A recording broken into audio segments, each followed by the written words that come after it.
Hi everybody, I'm just going to wait to see if people are coming on for the class. I'll give it 1 minute and then I'm going to get going.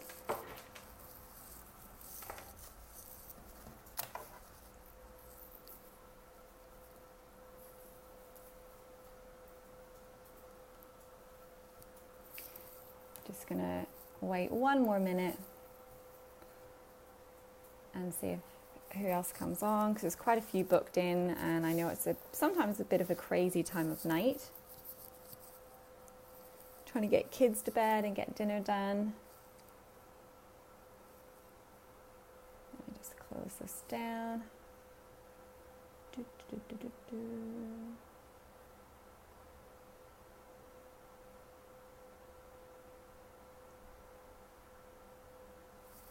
All right.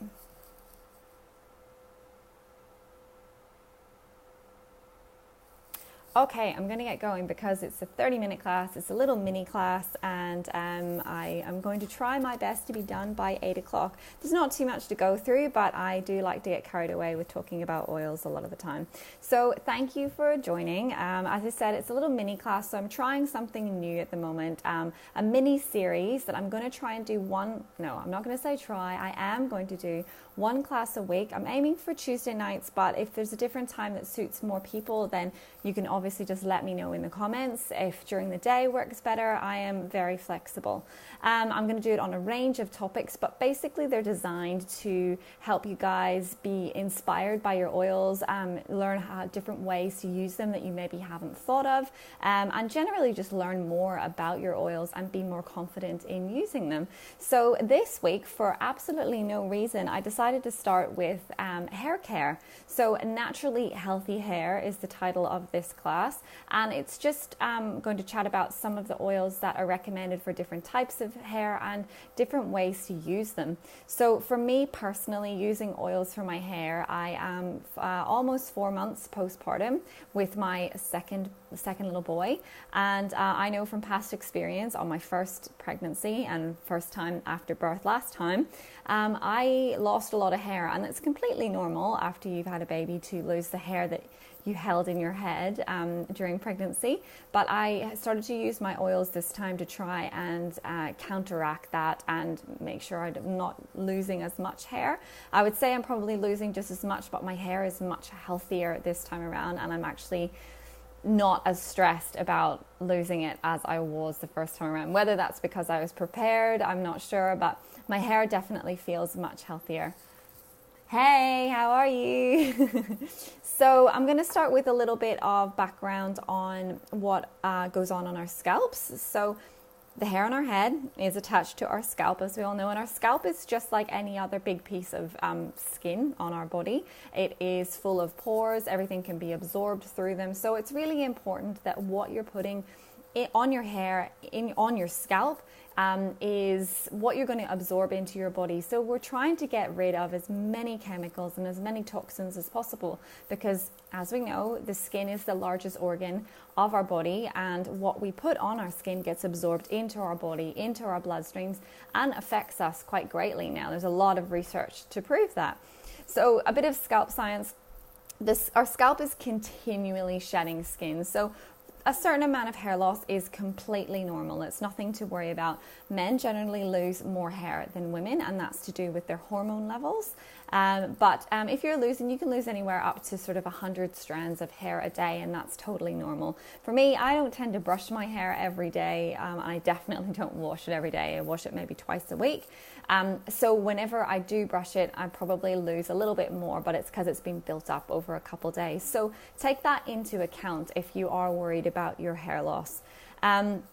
It's really important to regularly brush and wash your hair, so because that helps to regenerate the scalp and it helps to move those skin cells away. So the same way as we wash our faces to make sure that our pores don't get clogged up with the oil and the dirt, and there's all the pollution in the air and makeup and all these things, and we touch our face over and over again. Touch our heads as well a lot. You might wear a hat or a headscarf, or put your hood up in the winter. So it's really important to get in there, and whenever you wash your hair, give yourself a good head massage and get that skin moving, get those dead skin cells washed out, and get the circulation going to your scalp and get nice blood flow in there to help the hair grow and help keep that skin that's underneath your hair super healthy. So that's a little bit about the scalp. Hair loss science on the other side. So our hair is made of protein, but it's actually not a living protein. It's actually dead, which is why it doesn't hurt whenever you get your hair cut, because it's not living as such. But it does absorb things, as we know by, and I thought this was quite funny when I called this naturally healthy hair. My hair is most definitely not a natural color, but I will say, in my defense, I have switched to using henna as a dye in the past 3 times I've dyed my hair. So while I was pregnant, I stopped going to the hairdresser for regular chemical dyes. I've been dyeing my hair red for a very, very long time. And I've started using henna instead, which is zero tox.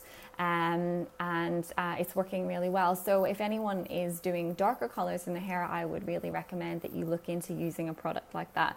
The technique and the time it takes to do it is a little bit longer. It's a bit of a labor of love, but my hair is definitely happier for it. And it's much cheaper because it lasts a really long time. So our hair is made of protein. It absorbs what we put into it, what we put on it, what is around it. So as I said, like the pollution, if you work in the city or somewhere where there's a lot of air pollution, it's affected. We also know that it's affected by air conditioning. It can dry it out, or humidity makes it frizzy, like that episode from Friends where Monica's hair goes crazy. The hair growth and the speed at which it grows, that changes with age. So whenever you're young, you'll see babies and their hair grows really fast and it needs to get cut all the time. And as you age, as with most things, it slows down. So it feels like you don't have as much hair because it's not keeping up with the rate of loss. It's not growing as fast. And you're maybe losing it a little bit at the same rate, if not faster. You also lose the pigment in your hair. So as you get older, the greys start to appear. Some people are very lucky that they don't get greys. I was quite shocked when I let my roots grow out recently. While I was pregnant, I let them grow and there was a lot of greys in there that I didn't know I had. That was quite shocking. So I promptly switched to henna and we will not see those for another few years. Other reasons for losing your hair, apart from your age and kind of naturally, stress can have a big thing to do with it. So when our bodies become stressed for whatever reason, your hormones change, and stress hormones are generally the male hormones that rise in your body, and male hormones, whenever you've got higher levels of them in your body, they make you lose hair, which is why you see more bald men than bald women, because men naturally have more of the male hormones. And it's a thing called, they get male pattern baldness. There is female pattern baldness, but it's more common in men, and it's because of the higher amount of male-based hormones that they have in their bodies. So looking after yourself from a stress point of view, if you are suffering from hair loss, is extremely important. Your diet, of course, comes into it too. Look after what you're eating. You want lots of nice collagen-rich foods. So that's the connective tissue that's between your muscle meats and your bones. So bone broths. You can buy powdered form collagen. It's very popular now. I have it in my bulletproof coffee every morning, and I try to add it to soups and things. It's completely tasteless. It's wonderful for your skin, and it's really great for your hair and your nails as well. So if you can get your hands on that, it's a really good thing to have in your cupboard. So that's a bit of the science about hair loss. Hair care ingredients. So as I was doing some research, I knew the basics of this, but it was really interesting for me to sit down this week and actually have a look at the list of ingredients that is usually on shampoo and conditioner. And it's pretty scary. So you'll know a lot of the words, and they'll look quite, you'll not be surprised to see some of them, the ingredients that are in there, but you probably don't know what they do or why they are in your shampoo and conditioner. Things like parabens, so they're very common, parabens to be found in shampoo, conditioner, lots of facial cleansers, body washes. Parabens are a preservative, so they put them in there to obviously extend the shelf life of your shampoo And conditioner, I don't think anyone would ever have had a shampoo and conditioner go out of date because the parabens are in there and make them last an extremely long time. The unfortunate thing about parabens is they mimic estrogen in the body. So we call them a hormone disruptor. And this is where the bad stuff comes in, because whenever you start to add anything that is a hormone disruptor into your body, bad stuff starts to happen. So they've done some science, and so I'm just reading my notes that I've taken. They've associated parabens with breast cancer, but they've associated them with breast cancer because when they've removed tumors, they have found parabens inside the tumors. So they haven't proven that parabens cause the breast cancer, but they're certainly present in the tumors. So it doesn't quite prove that they're causing breast cancer, but it's enough for me to think that I don't want to be putting them on my body. And they're synthesized at the end of the day. They are man-made, so I don't think they're a great thing to be massaging through your head and your scalp and being absorbed through your hair and your scalp every other day when you're in the shower. Disrupting your hormones causes reproductive toxicity. So that's when we do see problems with people having reproductive problems, fertility problems, miscarriages, what else would be in there? PCOS, polycystic ovary syndrome, is becoming quite common. So that's all to do with disrupting the hormones in your body. So it's something to consider whenever you're choosing your shampoos or anything that you put in your body for that case. Fragrances is another huge thing. So I do love a good sniff of the herbal essences, but I do know now when I sniff them that it's a completely synthetic fragrance. Besides what the photo on the front of the bottle is telling you with lovely pictures of coconuts and flowers, I'm pretty sure that no kind of natural coconut or flower has been anywhere near a herbal essences factory. It's all completely synthetic made. And again, these things are being deemed to be hormone disruptors, and it affects females mostly because we are the ones that put these high fragrance products all over our bodies. But it is just the same for men. They're seeing big issues with young boys to do with their own fertility and whenever they grow up. We just haven't been using these products for long enough to have enough information to actually know the damage that they're causing to our body. So in my mind, I think if you stop now, it's probably a good idea before waiting another 20 years until we find out that they were extremely toxic for us to be using. Fragrances are generally derived from petroleum as well. So petroleum is an oil derivative and is of course unbelievably bad for the world and the environment, and that's something that we need to stop using as a human race. But I don't know about you, but I would rather not be slathering petrol-based products all over my body. So there's a bit of an environmental consciousness that needs to happen there, that if we stop using the product, there won't be a need for it, and they will stop drilling for it so much. But also to look after your own health, it's a good idea to cut it out. Petroleum-based products have also been proven to damage our central nervous system, so that brings a whole host of other problems from using products like that. In America, which I thought was quite an interesting point whenever I was doing the research, there's actually no FDA approval. So that is the people that approve things that are deemed safe for humans, I guess, human consumption. There's no FDA approval required for putting fragrances in products. So they don't have to go through any kind of testing. Nobody says, yep, those are okay for humans to be lathering all over their body and using in the shower and using on their face and everything. Nobody really approves that. They are assumed safe for consumers, and that's really scary because they're not that safe. Let's be honest, as businesses, most businesses are in it for the money when it comes to those products, and assume safe for customers means there hasn't really been testing done on it, and we don't know at what level they become seriously damaging to our health. So cut the fragrances out, cut the parabens out, just get all those synthetic chemicals out of your bathroom. That is the little bit of science. So onto the oils that you can use to replace some of these products. So personally, I have, what have we got here? Another question. They take it off the shelf when they discover it's bad for us. Exactly. So you can think of ourselves as the guinea pigs for those companies, unfortunately, and that is the way it is for a lot of those products. Somebody will have an extremely bad reaction to it and suffer, and then those products will be removed. So don't be the guinea pig for those guys. Just get them out already. Learn from somebody else's mistakes. Okay, oils for your hair that you want to focus on. I only have 6 oils that I'm going to focus on. You could use a lot more, but I've picked some oils that the majority of people will have when they start their journey, like basic oils, and then some nice ones that you might want to add into your collection as you go along. I'm going to start with lavender, which I start most of my classes with lavender because it's a very common oil. Most people who come to me for a class or want to learn about oils, and I ask them what they want from oils, they usually say they want support with sleep or stress. And lavender is always the first place to go. Turns out lavender is also awesome for your hair. This little beauty in the purple tube, in the purple bottle, increases the number of hair follicles that are growing on your head. So the hair follicles are what each hair strand actually grows out of. So if you've got more hair follicles, you've got more strands of hair, therefore your hair is thicker, it feels thicker.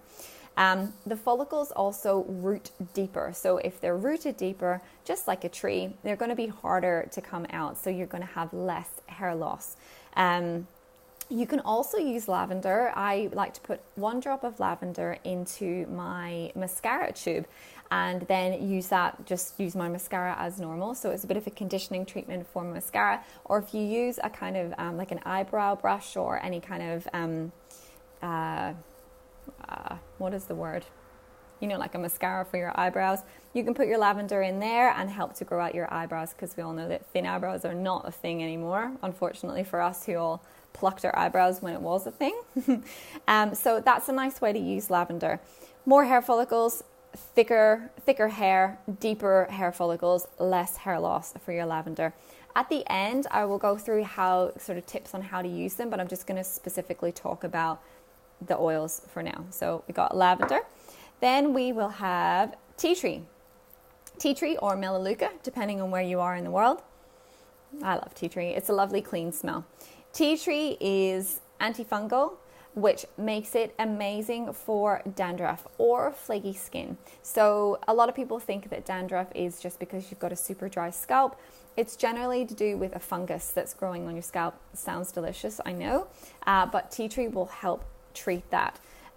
So most of the store-bought dandruff treatments that you'll buy will have a smell that smells like tea tree, and that's for very good reason, because they've put tea tree in there. But it's probably not very good tea tree that they're using, and at least if you have this guy, you know that it's pure and that you're putting something non-synthetic onto your skin. What you can do, you don't need to rush out and get rid of all your shampoos and conditioners that you've already got. And I should say that you don't have to do that unless you want to get rid of them straight away. Use up the bottles that you've got. You can add your essential oils into those shampoo and conditioners now. So maybe 10 to 15, depending on how much is in the bottle left. If it's a full bottle, you can edge towards 20 drops of tea tree and just use your shampoo and conditioner like normal. If you have particularly sensitive skin, make sure that you do a bit of a test patch with any of these oils before you go and ruin potentially a whole bottle of shampoo if you have a reaction to it. So you could start with about 10 drops in your shampoo, see how your scalp reacts to it, and if it's fine, you could increase it from there and see how you go. Tea tree is also really great for, it actually slows down your hair loss because it looks after your scalp in that way. It's really good for greasy roots, so it removes the oil from your scalp and helps to regulate it, and it also is awesome for head lice. So any parents out there have kids that come home with a note from school to say that the dreaded head lice have been found in a classroom, tea tree is where you want to use it, and you can make up a nice little hair mask with coconut oil and some tea tree and just massage it through your kid's scalp and maybe your own scalp, and then comb out the nice eggs and lice. Yum. So tea tree, multi-purpose, really handy to have, but great for your hair. Next one, peppermint. So these are still all really basic oils that people would usually start with in their kits. I'm loving peppermint at the moment because it's been really hot here and it's a really cooling oil to use. Peppermint is wonderful to use on your scalp because it has that hot-cold effect and increases the circulation to your scalp, which in turn, it brings the blood flow, which promotes growth. So it's going to support the hair that's already there, and it's going to increase the growth of hair happening on your scalp. Again, you can add this to your shampoo and conditioner, or you could make a hair mask for it. I really like to use it in a shampoo. If you can have 2 separate shampoos, if you're going to shampoo your hair in the morning, it's a really nice way to wake up in the morning as well. We also, as I was saying in all my classes, I keep a peppermint in the shower and put a couple drops on the floor in the mornings to wake me up because the smell is just so good. What else does peppermint do? It is really good for increasing the thickness of your actual hair strands. So if you struggle with, for example, I have thin hair strands, but I've got quite a few of them. So my hair kind of looks thick, but it's not. It's actually quite thin. If you want to increase the thickness, then peppermint is something you want to add in. And it also, the same as lavender, increases the deepness of your hair follicles. So roots them in there so you don't lose them as often. So that's peppermint. And you can combine these oils as well if there's a couple aspects of them that you want to add in. So I think peppermint and tea tree together would be really good, or peppermint and lavender would be really good as well. What's the next one that we'll look at? Ylang ylang. So this one is probably one that a lot of people don't have. I love this oil. It's a very strong scented oil. So you might want to, I always kind of recommend that when people use ylang ylang, they mix it with another oil. Combines really well with lavender to soften it, or even lemon to make it a little bit cleaner. It's a very strong floral smell. It also has aphrodisiac qualities, so you can use that at night in your hair if you want to. But it stimulates hair growth, and it's used to treat thinning hair. So if you are losing hair or it's thinning, usually in age, it's a good one to add into your routine. But if you're under a certain amount of stress as well and your hair is thinning out, then add ylang ylang in there. It also stimulates the oil production in your scalp. So if you've got particularly dry hair or a dry scalp, then it's a good one to use for that. And it relieves stress. So as I said, hair loss can be a side effect of stress in your life. So you can strengthen your hair with it, but also help reduce the stress, which will help you lose less hair. So it's a definite one that you need to add in. But it's a tough one maybe for the guys in your life because of the smell. So you might want to combine it quite strongly with lemon or lavender to kind of tone down the floral notes of it. 2 more oils to go, and it is 5 to 8. I'm going good. Actually, I've got more than that, but I have 2 I'm going to talk about in detail. Rosemary. So rosemary was one that I got 2 years ago when my hair was leaving me after my first son. Rosemary. Oh, this is a new bottle, so I'm not going to open it. Rosemary is really good, firstly, for itchy and dry scalp. So you could use that along with tea tree. It's very cleansing. It can reduce the effects of the oil that's produced by your scalp, so it keeps it nice and clean at the roots. There's been a few studies done actually with rosemary compared directly against a prescription treatment for hair loss, and they did this scientific test over 6 months where they had people, one group of I think it was men. One group of men use rosemary, a certain percentage of rosemary, and one group of men use this prescription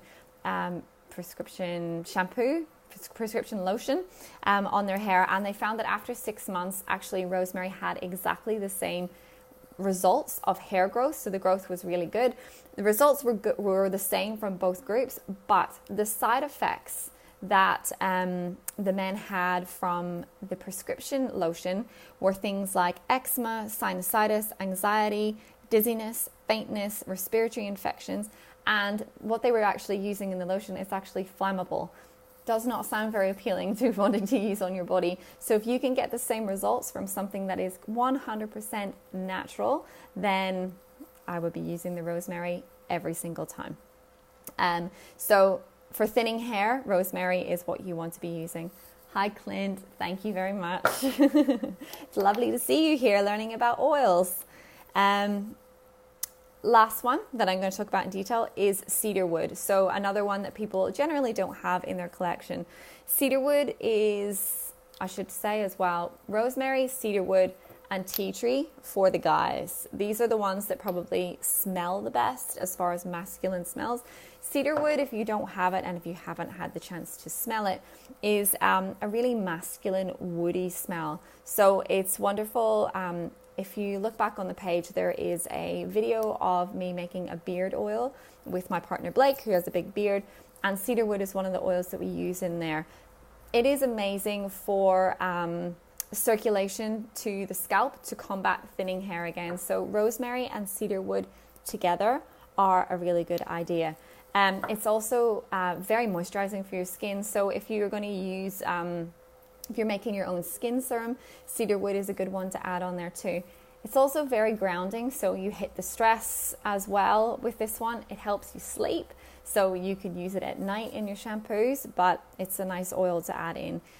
What I should note as well, go back to rosemary. Rosemary has the potential to increase your blood pressure, so make sure if you've got blood pressure issues that rosemary might not be the one that you want to use.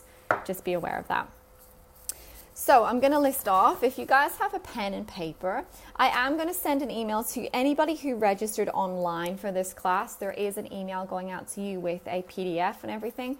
But the guys that didn't enroll online, if you want to grab a pen and paper, I'm just going to list off a few oils that, oh, it's very warm here tonight. A few oils for certain reasons, if you just want to know. So for dry hair, I'd be recommending lavender and geranium. So I've got geranium here. It's another super floral. Oh, that's a brand new one as well. I don't want to crack that one open. I hate opening my new oils before I have to. Geranium is a beautiful floral oil and really good for dry hair. So lavender and geranium combined for dry hair. For oily hair, the oils that you want to focus on are lemon, peppermint, geranium, and juniper berry is also really good for oily hair.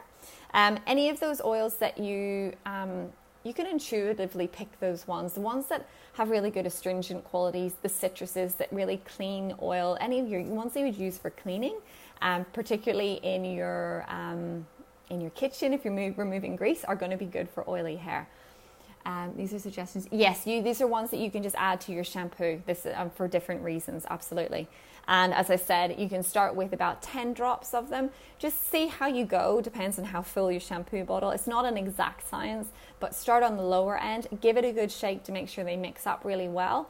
And then you can increase up to I've probably done about 20 drops in a bottle. And you do want to use them consistently. None of these are going to be an overnight quick fix. It is something that you want to be doing consistently, but it's super easy to do because we all wash our hair quite regularly, I hope. And just adding it into your shampoo, you don't really have to think about it every day. So your oily hair is lemon, peppermint, geranium, juniper berry, and clary sage, if you have it, is good. For dandruff or a dry, itchy scalp, tea tree, rosemary, lemongrass, which is the LRP freebie this month as well, if you process your order before the 15th, or peppermint. Be careful with peppermint for dandruff as well, because if your scalp is already quite itchy and sore, then things like peppermint could irritate it a little bit more and could be stingy. So take your time with those kind of oils. Clint, I won results yesterday. Yeah, me too. This is why I have to start combating it now. And then for growth. So if you're looking to thicken your hair, grow it longer, make it healthier, and we all want healthier hair, the oils that you're looking at are peppermint to stimulate that blood circulation to your scalp, lavender, rosemary, cedar wood, or clary sage. So a few of them double up there, so that's quite nice for people in a household where maybe you've got different hair type from your partner. A few little recipes, all my notes for you guys. Again, all this stuff's going out on a PDF if you did register. Where have I put them? Oh, okay. So the different ways to use, you can add them all to your shampoo and conditioner. You could just simply make a hair mask. So you just grab a coconut oil, even olive oil from your kitchen is perfect. And you could, what other oils do I like? Argan oil is particularly good for dry hair. I like sweet almond oil because it's really affordable and it's a really nice moisturizing kind of neutral oil as well. So if you've kind of got normal hair but you want to do a conditioning treatment, sweet almond oil is a really good idea. 10 to 20 drops in about 2 to 3 tablespoons of carrier oil. Pop it in, massage it through your scalp, run it through to the ends of your hair, tie your hair up, and if you can leave it in for 20 minutes, you can leave it in for overnight. If you're going to leave it overnight, make sure that you either pop a shower cap, a very sexy shower cap, on your head, or sleep with a towel over the top of your pillowcase, or put an old pillowcase on because that oil is going to transfer and stain, and I don't want you guys ruining your lovely linens. So that would be like a really simple hair mask to use. What else we got? Exfoliators, I've noticed, have become all the rage and are about to become very popular in the beauty industry. So scalp exfoliators, we've had body exfoliators and ones for our faces for a long time.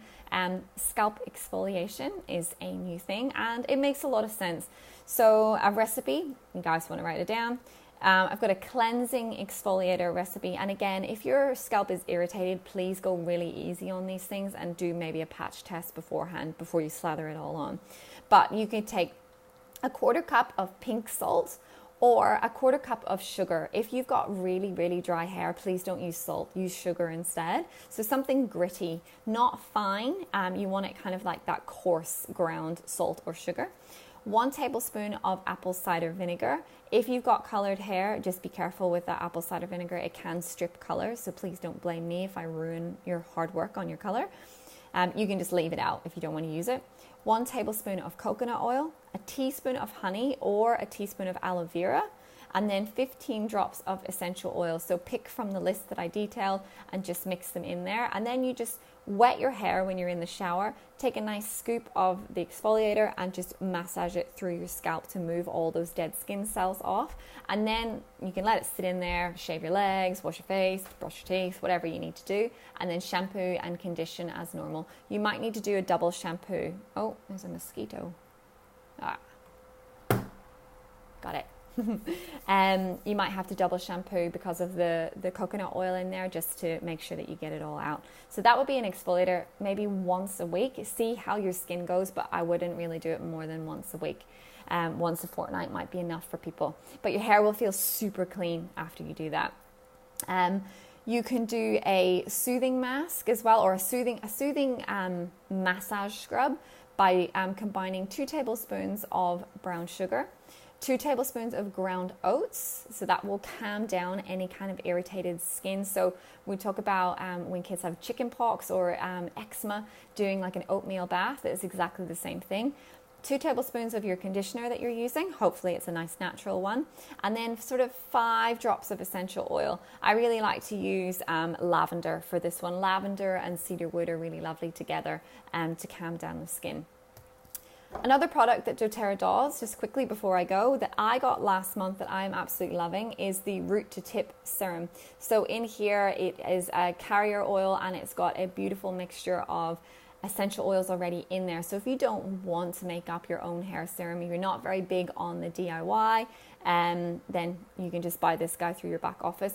I'm loving it. So when I wash my hair, I just apply 2 pumps of it to my wet hair, and then each day I just do maybe 1 pump just to stop the frizziness. Blake uses this on his beard as well and really enjoys it. It's got things like rosemary, lavender, and it's got peppermint in there as well, which makes it really invigorating to use. So root to tip serum, I would highly recommend adding that to your next order if you're stuck for things to order. Also, they have the shampoo and conditioner, which I'm waiting to arrive this month as well, but they're a good idea to switch over once you've finished what you're using in your own bathroom. Grab the doTERRA shampoo and conditioner, and if you're on the loyalty rewards program, use your points to buy this stuff, and then you can try it without having to spend any money on it. But I love the shampoo and conditioner, and they are not zero tox, but they are much lower tox than what you will buy in the supermarket. So if you're not ready to start using things like solid shampoos and solid conditioners, and you kind of want to go somewhere in between, the doTERRA ones are a perfect direction to go. I forgot to add the cleansing exfoliator that you can use to exfoliate your scalp. You can also add about a tablespoon of ground coffee into that mixture if you want to do something really invigorating. Caffeine is really good for stimulating hair growth and circulation on the scalp. So just like we would do coffee body scrubs, you can do exactly the same for your hair. So you can give that a go if you've got a coffee machine at home or a barista that you really like, and they'll give you some ground coffee to use. You could make your DIY coffee scrub. In the email, please drop your email addresses in the bottom if you want to. If you didn't enroll for the class through Eventbrite and you would like me to send you the PDF and all the information from this, I've also done out a suggestion of enrollment kits if you haven't started your journey with essential oils yet, or if you'd like to grab a bunch of oils that are good for hair care together. I've kind of bunched them together by hair type and details how much they cost. They are for people who are enrolling. If you already have your oils, then you just take $35 off the price that I've quoted, and that's how much it would be to grab those oils, all those products for your hair. If you've got any questions, then just pop them in the comments below. If anyone's got any questions right now, you can get typing quickly with your fingers. It is 8:06, so I think I did pretty good with my 30 minutes. That was 36 minutes of a mini class. If anyone has any suggestions of what they would like, I have a few classes lined up for the next few weeks, but if you'd like me to focus on something specific, I already have one that I'm planning on skincare and body care DIYs, and another one about things to make as gifts. So that's kind of the same thing, but I'll do one specifically all about gifts for people, like quick little things that you can make with your oils that are cost effective and a nice thing to do. But if anyone has any other suggestions, I am very open to it, what you guys want to learn. Hopefully I think it'll be the same time next week.